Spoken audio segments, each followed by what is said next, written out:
congratulate you on this World Summit. I'm so pleased that in the Muslim world also we've started summits like this where ideas are exchanged, intellectual activities promoted. So I want to congratulate you, first of all. And then, before I start my vision of governance in Pakistan, I just want to inform the audience here what was an international sportsman, a cricketer, how did he end up in politics? And then how did he become a prime minister? So I think it'll be interesting for you because then you will understand what I intend to do with Pakistan. You see, I grew up in Pakistan. I'm the first generation of Pakistanis.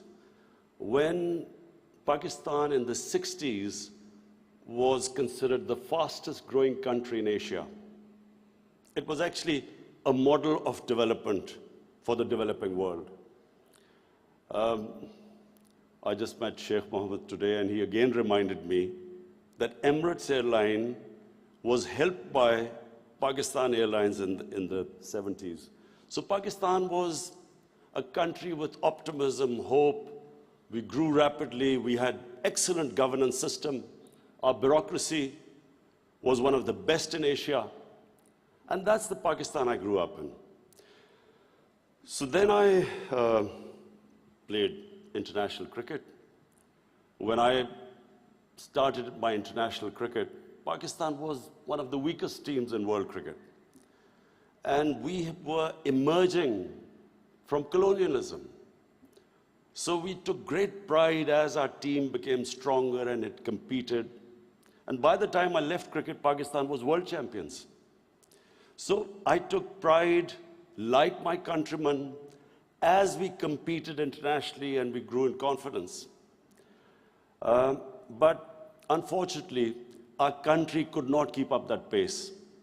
Countries have, life of a country is in cycles. It's never in a straight line. You go up, you go down, course correction, countries come up, some countries don't go up. So in Pakistan's case, we were going up, and then various things happened when we started our down cycle. So when I left cricket, I started building the first cancer hospital in Pakistan. Reason was because my mother died of cancer. And it's then I realized there was no cancer hospital in the whole country. And then it occurred to me that people like me who were well off, I could afford to take my mother for treatment abroad, but what happened to the common man? Cancer is one of the most expensive treatments. So I started this movement, really. I went into the public to collect money to build this hospital. And so I'm just explaining to you how I got into politics. So one was cricket, watching our country go up as a cricketing nation, the pride that we could compete internationally and become world champions. Second was this cancer hospital. When I went to the public to collect money, I realized that our people are very generous and strong. Poorest of the poor people supported me. And I did what no one ever thought would happen, is that from public, I eventually collected money and built the hospital. And not just that I built it. It's a cancer hospital where 80% of patients get free treatment. Cancer treatment is one of the most expensive treatments. So then first I built it, and then to run the hospital, I again went to the people. And so it is the only private cancer hospital in the world which treats 80% people free, because it's the people who donate to the hospital. They built it, they run it. So I kept thinking, why is it that people are so generous to build a hospital and run it, but why don't they pay taxes? We were a country, and then I discovered we're a country which is amongst the top 5 countries in giving charitable donations. But at the same time, we are right at the bottom in giving taxes. And the reason was that people did not trust the government. They thought that their taxes were wasted by the government. It was spent on the lavish lifestyle of the ruling elite. So why would people pay taxes? And of course, then the levels of corruption, because corruption is basically stealing taxpayers' money. But there was a third reason why I ended up in politics. And that was, I watched, first of all, I used to play professional cricket in England, so half my year was in England and then half in Pakistan. And I saw how a developed country, how the institutions worked, why they went ahead, how the governments were accountable, how there was meritocracy, and above all, how there was human development, the money spent on human beings. So I could compare what was going on in Western countries, and then I could see what was happening in our own country. But then I also saw other countries develop, and one of them was UAE.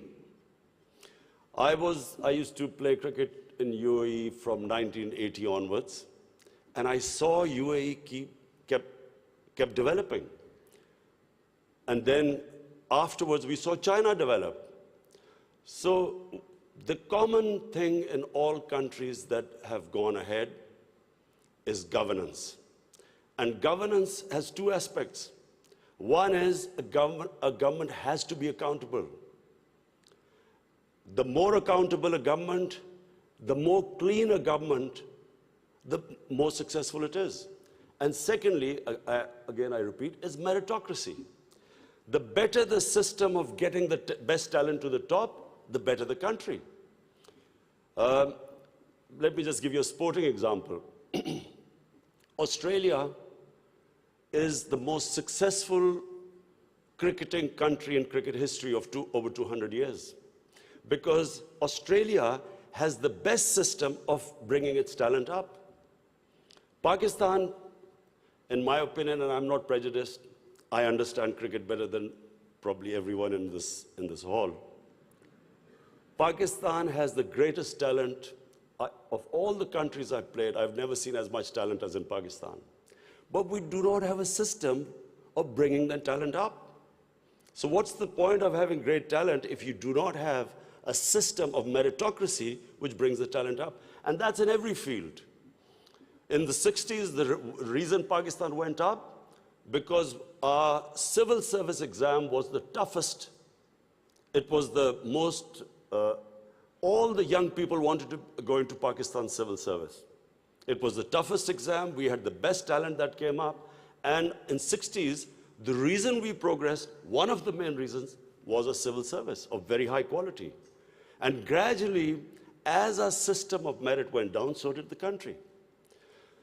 So I wanted Pakistan to go up.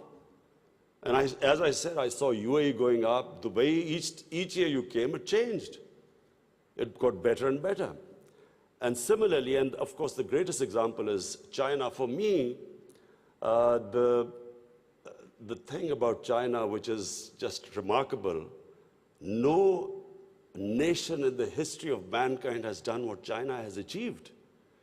In 30 years, they have brought 700 million people out of poverty. It is just a phenomenon which has never happened in human history. And of course, my motivation, again, of the Pakistan I wanted to see was based, and I'm a student of history, Islamic history especially, was on the Prophet, or Prophet, peace be upon him, the state of Medina, which he created. Now, why do I say the state of Medina? Because the state of Medina laid the foundation of one of the greatest civilizations in the history of mankind. The principles that found the foundation of the state of Medina is what, for the next 700 years, was the greatest civilization on earth. And what were those principles? The state of Medina was founded on incredible principles of justice and humanity. It was the first time a welfare state was made, a state that took responsibility of the weak, what China has done right now. That was the state of Medina, where first time a state took responsible for its poor, its weak, its orphans, its widows. In the state of Medina, the first time pensions were created. Old people were also, it was a humane state. And secondly, there was justice, rule of law. These were the two main things. And the third thing, the Prophet of Islam, peace be upon him, made seeking knowledge a sacred duty. The word was that even if you have to go to China to seek knowledge, you must. Those days going to China meant not coming back. So the emphasis on seeking knowledge. For the next 700 years, all top scientists were Muslims. And that was the state of Medina. It laid that foundation.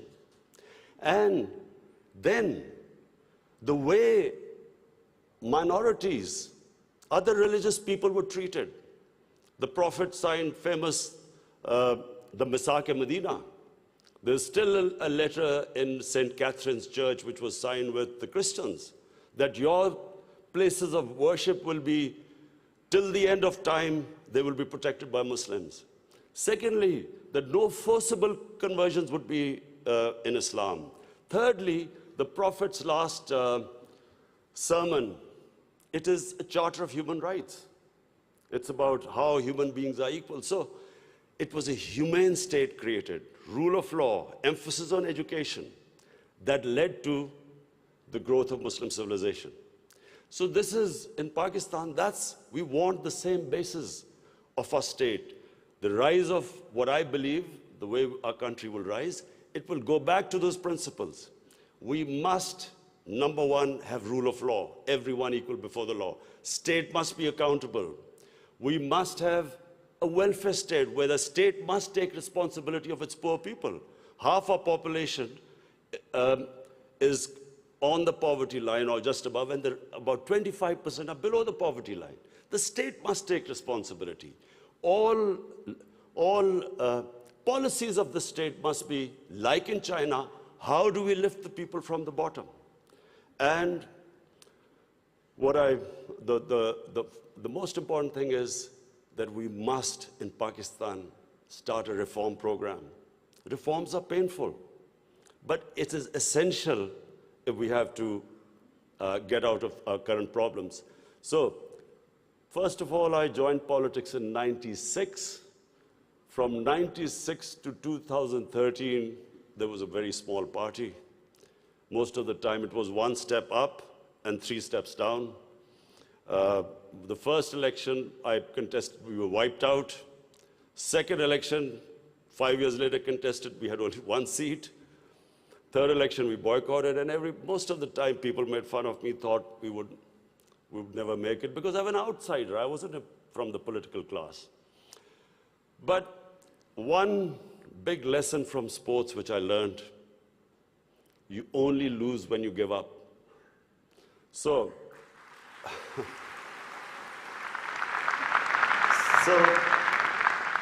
kept learning from my mistakes, kept getting up, falling, getting stronger. Eventually, we formed government in one of the 4 provinces in 2013, and it was the KP province, which was devastated by war on terror. It was on the border of Afghanistan, the tribal areas, the whole fighting took place in that region. The police was devastated by attacks. We had 70% of industry closed, and KP has a reputation that they only give you 1 chance. Each government comes once, it's ousted the next time. So we came in a coalition government, and we started our reform programs. First of all, we started spending money on human development, health and education. Secondly, we did, first time in Pakistan history, no party had done before, we started spending money on climate change. Pakistan is about 8th in the countries that are most vulnerable to climate change. So we took this ambitious mission of planting 1 billion trees in 5 years. And then we reformed the police, depoliticized our police, depoliticized our bureaucracy, and then started tourism. Because KP has a lot of tourist sites. It was the center of Buddhist civilization, so religious tourism, but we have the best mountain scenery there. So anyway, by the end of 5 years, we had half poverty in those 5 years. The poverty had gone half.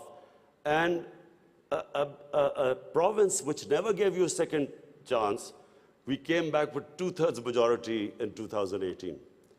Not only did we win there, then we formed government in the last election. We got 17 million votes, which is the highest ever won by a party. And so now we have our reform agenda. And as I repeat, reforms are painful. You know, when you take reforms, when you make reforms, people suffer. They go through difficult times. It's like a surgery. When you conduct surgery, for a while, the patient suffers, but then he improves. The worst thing that can happen to a society is that you keep postponing reforms because of the fear that you will have opposition, the vested interest will stand up, and you don't do reforms. So we've started on an ambitious reform program. That's number one. We are trying to change improve all our economic policies. We have trying to cut down our fiscal deficit. We are trying to improve exports, cut down our imports. We have unfortunately had to raise bills because we came up with, when we got into power, we had massive fiscal deficit and current account deficit. So we are doing that. But in my opinion, Pakistan now has a chance. Already we are seeing optimism. Investors are coming into our country. We feel that this is the time that Pakistan will take off. The most important thing, and while talking to Sheikh Mohammed last time, he told me something very interesting. He said that you must allow businesses to make money. Investors must make profits. And the reason is simple. If people don't come into business for charity, they come into business to make money. So if they can make money, more people come and invest. So this is what we've done. We have started working on ease of doing business, making it easier for people to do business, easier for the investors. We are changing our tax laws, which were very cumbersome. So we are conducting a series of reforms. And already, we're seeing the signs of the country improving. But most important, Pakistan has the best tourist potential. At the moment, we have hardly any tourism compared to other countries. But Malaysia, with just beach tourism and resorts, Malaysia has $22 billion it makes from tourism. Turkey, with beach and historical sites, beach tourism, Turkey has $42 billion from tourism. Now, Pakistan has probably one of the best mountain scenery anywhere in the world. Half the world's highest peaks are in Pakistan. Pakistan has 1,000 kilometers of coastline. Pakistan has the oldest historical monuments, probably as old as anywhere in the world. We have Indus Valley civilization, which is 5,000 years old. We have Peshawar, the oldest living city in the world, 2,500 years. Lahore and Multan, ancient cities. But what we have, probably more than any other, hardly any other country has, is religious tourism. We have, for Muslims, we have the Makkah and Medina of the Sikhs. The Sikh religion has the two holiest sites in Pakistan, and we have just opening those sites for Sikhs. And we have opened up a visa regime. First time in Pakistan, we have 70 countries which can come in and get visa at the airport. We also have, I mentioned I mentioned Buddhist civilization, the Gandhara civilization, which was the cradle of Buddhist civilization, is in KP, north of Islamabad. Some of the ancient sites, the biggest sleeping Buddha, 40 feet, is in Haripur. And then we have, for the Sufis in Islam, we have some of the greatest Sufi, highest number of Sufi shrines all over Pakistan. So what we are doing is we are opening up the country. We are opening up for tourism, investors. And I would like to finish my talk by saying something else which Sheikh Mohammed said. Sheikh Mohammed said, apart from this great thing which has stuck in my mind, that a businessman must make money. You see, what happened in Pakistan was people were making money. Then came 70s and we had a socialist government. When the socialist government came in, everything went anti the big businesses. They was nationalized. And the mindset of our bureaucracy and our politicians was that somehow making money was a sin. So now we are reversing the whole thing. We are now asking businesses that, look, we will help you in making money, because the more money they make, the more investment will come. But the only thing is, the money, as we create wealth, that wealth will be used to lift people out of poverty. So we want an equitable growth. We don't want the rich to get richer and the poor to get poorer. I'm really against this neoliberal economics where you have 62 people owning as much wealth as 3 billion people on this earth. I think that the distribution of growth should be equitable. But the last thing I want to say about what Sheikh Mohammed, I still remember. It's very important that to take risks in life. Sheikh Mohammed said that when 9/11 took place, he immediately called up Sheikh Ahmed and Emirates Airline and said, buy aircrafts and engines of aircraft, because everything went down. Prices of planes went down. People were not flying as much. This is the key. In my opinion, this is the difference between very successful people and people who don't take risks. I have played 20 years of international cricket. I saw a lot of players with a lot of talent, but they never made it big because they were scared of losing. They would not take risks. Players with less talent, but that ability to take risks, chances, they also had bad times. But eventually, the ones who took more chances and risks were the ones who made it big. This is the time, my last word is to the investors. This is the time to come to Pakistan when it is just going on the upswing. This is the time to invest in the country. And don't miss the boat. Thank you.